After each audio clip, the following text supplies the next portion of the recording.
With the launch of Metroid Prime 4, Nintendo's niche November comes to an end. Now technically, Metroid Prime 4 came out in December, but Nintendo's niche November and December doesn't quite have the same ring to it. One of the biggest talking points that I've had since way back in September was that although Metroid Prime, Kirby Air Riders, and Hyrule Warriors were definitely going to be popular games amongst the Nintendo faithful, in my opinion they were poorly timed launches, and were definitely not system sellers. These are games that would have flourished a lot more either towards the end of the Switch 1's life, or they would have been much better off coming out in a year or two from now. With the Switch 2 needing something along the lines of Mario Odyssey like they did in 2017 to really light this holiday on fire. And obviously, as we already know, most of the headlines show that the Nintendo Switch 2 has not been performing very well pretty much anywhere outside of Japan, and this is with no supply constraints at all, being outnumbered by the PlayStation 5 at a 2-to-1 to 3-to-1 to 4-to-1 ratio in some locations. And really, the only reason it's doing as well as it is in Japan is because Japan, like we know, is the only place where the Switch 2 is appropriately priced and Nintendo is not trying to rip people off. Now, of course, there will be many people that assume that the PS5 succeeding is not really an indictment on the Switch 2, and well, we'll have to see when the Circana numbers come out in a week or so to figure that out. But what I noticed that is very interesting, and it's something that Nintendo people have done, and it's a way that they kind of shift the narrative in order to make everything that the Switch 2 does look good, is they completely ignore all of the success that the Switch 1 had led up to by the end of its lifespan, pick the lowest common denominator, and use that as a reference point to figure out if something is successful or not. So, for example, they always point back to 2017 as the year to compare the Switch 2 numbers to, completely ignoring the fact that the Nintendo Switch 1 was monumentous beyond 2017, and 2017 was the start of its build-up, gaining more and more traction or momentum as it went on. Something that all signs are pointing to the opposite for the Nintendo Switch 2, except, once again, in Japan, which is the only location in the world where the console is still selling out as soon as it hits the shelves, because that's what everybody expected going into the launch of the Switch 2. For all intents and purposes, the trouble and difficulty that people in Japan are having grabbing the Switch 2 is what it should be worldwide. That's what the Switch 1 would have garnered. But again, Nintendo ripping people off has made it so that that's not the case. But like I said, Switch 2 fans, they won't think about 2020, 2021, 2018, 2019, all of the great years of the Switch 2. All they will do is line up the launches of the Switch 2 with the Switch 1, completely ignore the fact that the Switch 1 was completely impossible to find for like the first 6 or 7 months of its life, and completely ignore that we're almost 9 years removed from that launch, and the type of consumer spending that we see today is disgustingly more haphazard than we saw in the past. Today's gaming market jumps on things as soon as they're available. They spend without thought, they put themselves into debt gladly in order to enjoy the stuff that they want. And every year it gets exponentially more competitive, and especially if you put the divide at 2020 during the pandemic, where post-pandemic we still see this type of thoughtless spending from consumers all across the world. But again, Nintendo fans will just be like, well, launches aligned, the Switch 1 is better than the Switch 2. But with the patterns that we've seen with the sold through numbers and with the stock availability of the Nintendo Switch 2, and looking at the way people were willing to spend on the PlayStation 5, even the Xbox Series consoles, and even up until now the PlayStation 5, not even in its first few years, it's no wonder that within the first 6 months of the Switch 2's life, we already saw discounts at retailers, and that's just the starting point. We'll see more, don't worry. Even though it never once happened for the Nintendo Switch. Even though prices of the RAM are going up, we're still gonna see discounts for the Switch 2 because Nintendo needs this console in people's hands. And retailers dropping the prices in the most high-tempo holiday season of the first console launch is definitely a sign of concern, no matter how much they try to deny it. And specifically, this is a sign of concern for Nintendo because Nintendo does not do these kind of discounts. They don't need to do these kind of discounts. Except now, they clearly do. But let's take a second and talk about these 3 holiday titles that Nintendo thought was a good idea to use as the flagship titles going into the holiday season. The same 3 titles that myself and many others were saying are not really the flagship titles you want to be going into the inaugural holiday season of the Switch 2 for. And the same 3 titles that many people that were just arguing against everything that we were saying insisted that we were just being negative for no reason, and they thought that the patterns and trends and the successful Switch 1 numbers would continue on with the Switch 2, even though now they've backtracked completely on it. So let's start with Hyrule Warriors.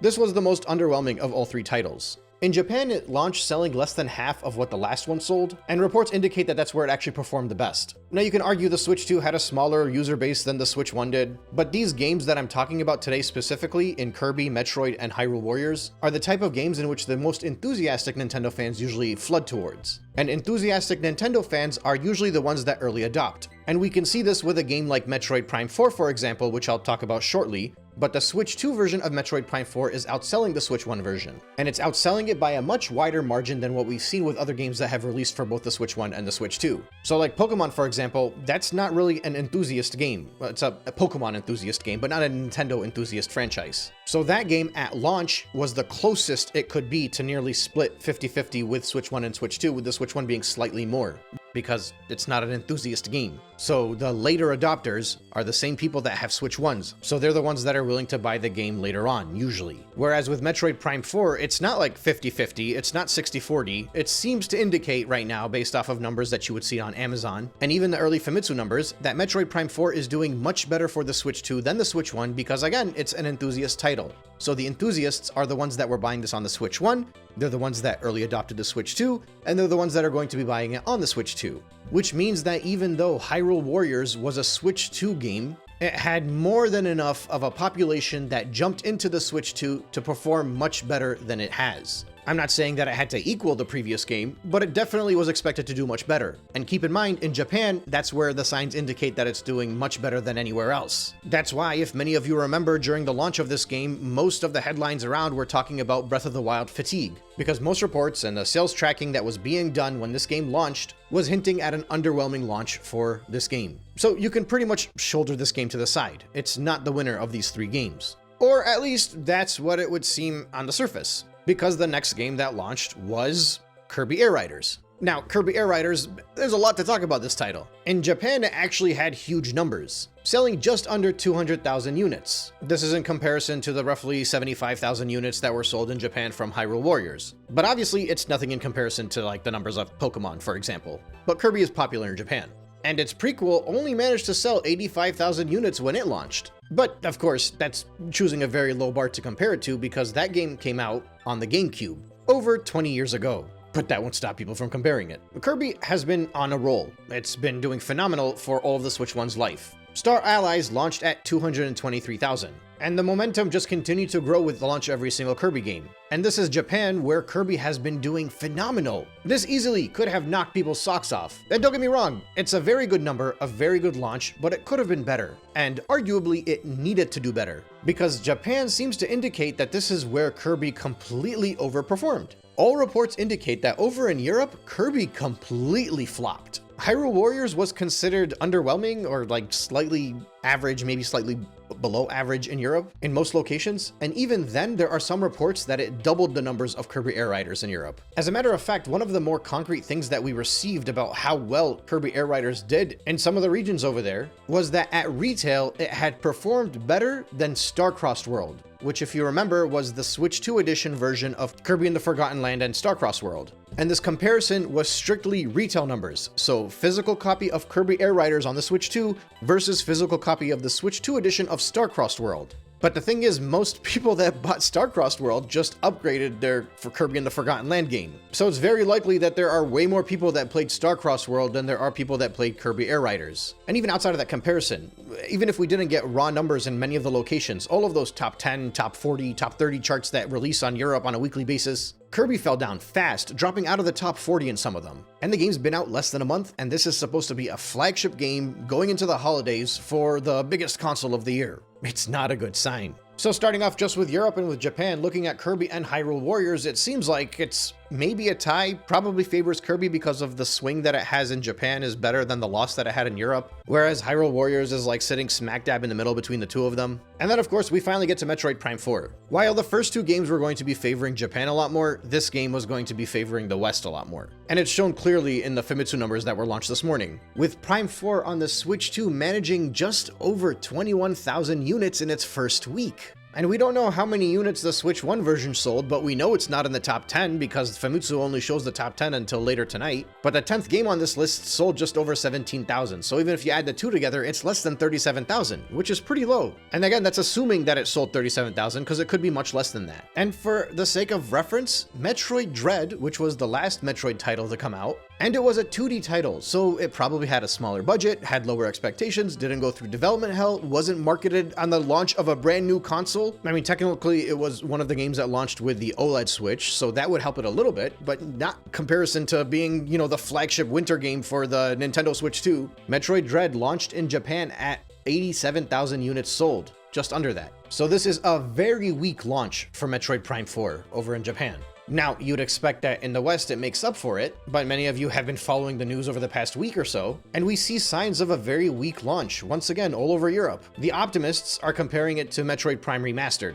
and saying that it's doing better than that game did when it launched. But that completely ignores that these are physical charts comparing the physical launch of Metroid Prime 4 to Metroid Prime Remastered. And I don't know if you guys remember, but when Metroid Prime Remastered launched, it was digital only, so many people that would have bought physical ended up buying digital because they wanted to play the game immediately. So realistically, if you're factoring in digital sales, more than likely this game did worse than Metroid Prime Remastered. And then obviously, it didn't do as well as Metroid Dread, not in Europe nor in Japan. So it's going to rely heavily on how well it did in the United States. And that's also going to be the case for Kirby. Right now, because we have very limited data on the United States, and really all we get is the rankings from Circana, unless Matt Piscatella randomly decides to tweet something, we probably won't get hard numbers for how well Kirby did in the States, or Metroid did in the States, to determine if the States is more similar to Japan or more similar to Europe. And the news about how well the Switch 2 and the Nintendo games are doing in the States since April until now is going back and forth quite a bit. The way it generally goes is that if you're a Switch 2 fan and you're like adamant that this console is the best thing since sliced bread, the narrative that they wrongfully, in my opinion, try to push is that Japan is where the Switch 2 is doing phenomenal. That part's not wrong, that we agree on, because they're not ripping people off over there. But they also seem to think that in the United States, it's doing almost as well over here as it is in Japan. But of course, a lot of that is on their insistence to compare things to 2017 for the Switch 1, and their assumption is that November and December are going to be massive for the Switch 2, which we will see soon enough. I don't think that's going to be the case though. Not the way that the Switch 1 did in 2017 anyway. So they think Japan is doing exceptionally well, United States is just about exactly where Japan is, maybe a little bit lower. And because God forbid they say that the Switch 2 might be struggling in Europe, instead what they say is, it's not struggling in Europe. Just because the PS5 is doing well, it doesn't mean that the Switch 2 is not also doing well. It's like, yeah, okay, buddy. We'll see how long this narrative goes on for. And then of course, on the opposite side of things, the way I see it, at face value, I see a console that they literally cannot keep on shelves in Japan, so clearly over there it's doing well, and everywhere else in the world, with every launch of every single game, including the most successful ones. Like this includes Pokemon. Pokemon is launching, and it's not doing as well as any Pokemon game on the original Switch, dating all the way back to Pokemon Let's Go Eevee and Pikachu, which is when the start of this momentous run of Nintendo games and record-breaking launches occurred. Pokemon faced a downturn for the first time in like a decade. DK Bonanza, doing well, but not doing nearly as well as any of the amazing flagship titles that we saw for the Switch 1. And prior to launch, the discussion was that Bonanza was going to do as well as Odyssey, it was going to do Breath of the Wild, it was going to be the flagship title, it was the generational game, but it's like a Luigi's Mansion at best. And then you have Mario Kart World, a game that is completely inflated by the fact that it's a pack-in title for the console, and in many cases the bundle was the only thing that was available up until the console had reached like 7 million sold through. So you can't even really gauge if that's a system seller, because the people that were going to buy a Switch 2 that early on were going to get it no matter what the game was included or not included involved. So when I take all of these into consideration, I see very clearly, without any shadow of doubt in my mind, that in Japan it's a place where the Switch 2 is still wanted, it's still high in demand. And if they ship 10 million units to Japan right now, those 10 million units would all sell out. But in Europe and in the United States, it couldn't even reach 3 million without that hype withering away. That must-have launch hype that we saw very, very explicitly with the launch of the PS5 and even with the Series X and S consoles. And even if you go back into 2017, the original Switch did not sit on shelves until after that first Christmas.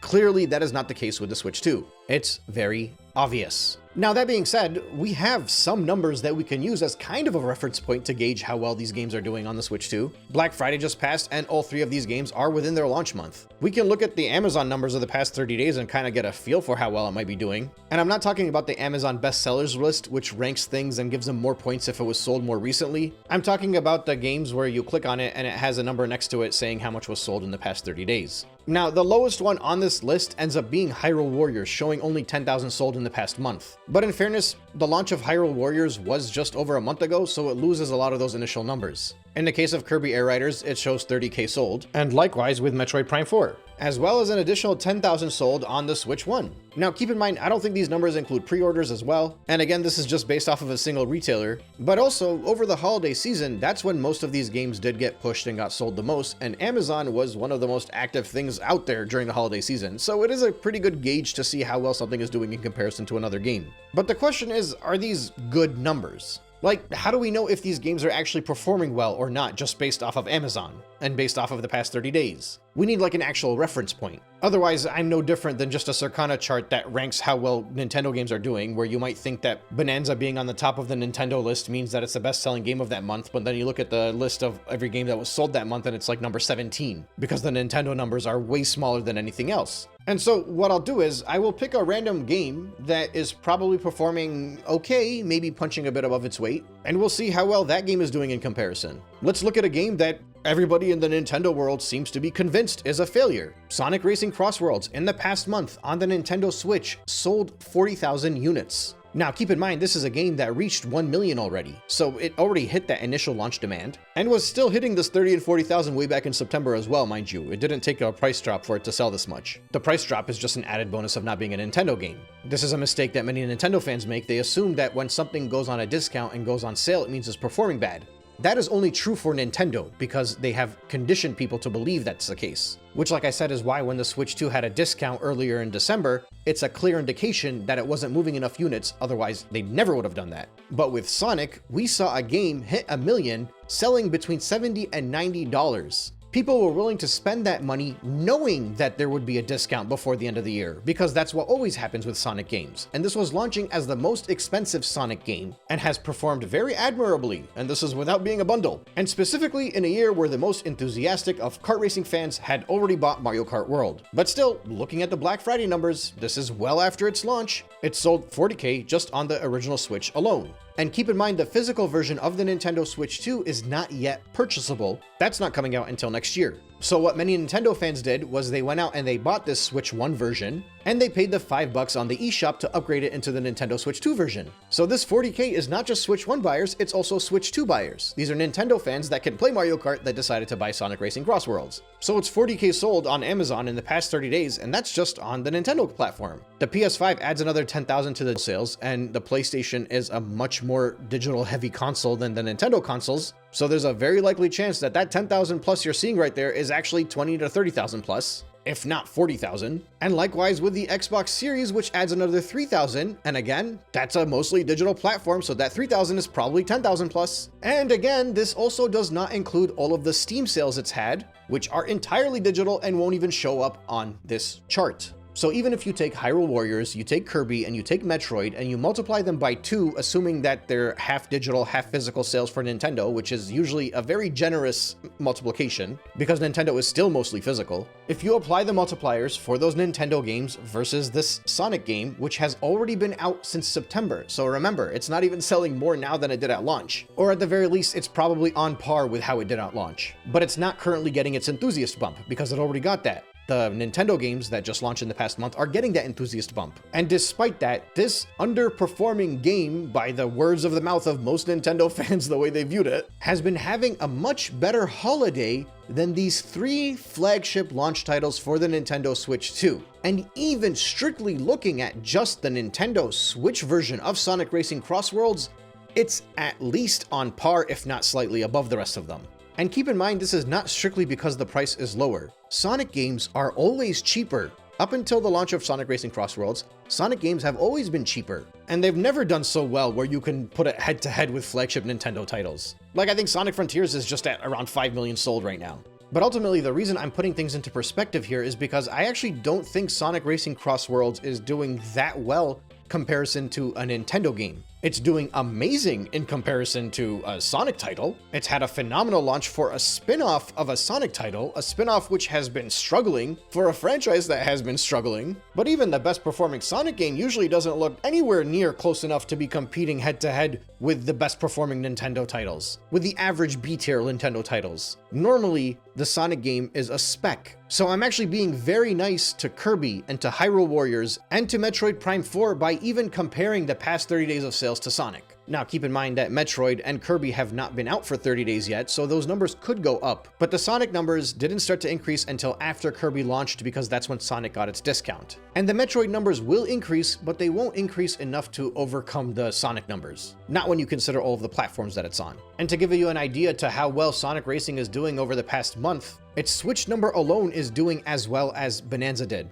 in the past 30 days during the holiday of the launch of the Switch 2, where this is a flagship title. It's actually selling better than the Switch 2 version of Pokemon Legends ZA. And if you consider all the platforms they're on, even if you add the Switch 1 version of Pokemon Legends ZA, it's probably done just about as well as that game has in the holidays so far. Now, here's the thing. I don't think these numbers should be as close as they are. I don't think Sonic Racing Cross Worlds should be in the same sentence as these titles for Nintendo. I don't even think I should be allowed to make this kind of comparison, but the reality is I can, and it's very obvious why. These games are all underperforming in comparison to how well they should be doing. We got accustomed to a certain level of success from Nintendo that it could still falter and still be successful, and I think that's very clearly what we've been seeing. Like, even until now, you think back to those first couple of months of the console's lifespan, where everybody was like, there's no chance in hell that this thing is going to be available, and then it was just sitting on shelves. It's sitting on shelves because there is a subset of the Nintendo fandom, a large subset of the Nintendo fandom,